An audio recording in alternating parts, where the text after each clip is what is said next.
The Georgia Bulldogs are set to take on the Clemson Tigers this weekend in South Carolina. But despite what's sure to be a sea of orange there, End Zone host Bill Shanks says the Dogs have this win in the bag. Here's Bill with today's B.S. The Georgia Bulldogs report. play Clemson on Saturday in Clemson. It's going to be a huge game. It always is when Georgia plays Clemson, but this is going to be even bigger because both of these teams are preseason top 10 in all the polls.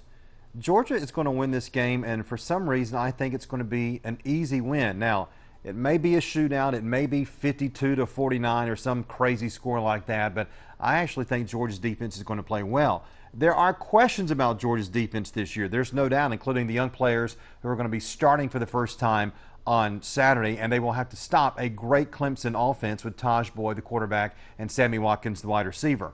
But I think these young players can actually be better than last year's defense. Now, last year's defense, which lost all kind of players to the NFL, they were good, but they weren't great. Remember all the yards they gave up to Florida Atlantic, and Tennessee scored 44 points, and of course Alabama ran all over them in the championship game. Those are the players that went to the NFL. They're being replaced now by young players who are unproven. We don't know if they're going to be any good or not, but on paper they are very good, including Leonard Floyd, the kid from Dodge County, who has been the talk of camp in August up in Athens.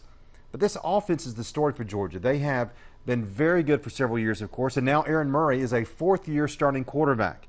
He's got the two best running backs in the country behind him, Todd Gurley and also Keith Marshall. Plus, the wide receivers never been stronger in a deeper group than it has right now. Plus, Arthur Lynch, the tight end, first-team All-SEC preseason team. And the offensive line is returning all five of the starting players from last year. Put all that together, and this Georgia team could be very, very good. Now, again, on Saturday, they've got to stop Clemson, and it's not going to be easy because Boyd and Watkins are very good. But remember, Clemson lost Andre Ellington, the running back, last year, and also DeAndre Hopkins, the wide receiver, both to the NFL. Those two combined for 2,700 yards. That's going to be hard for them to replace. So Georgia, while they have the young defensive players, they're going to face a Clemson team that's got some questions as well.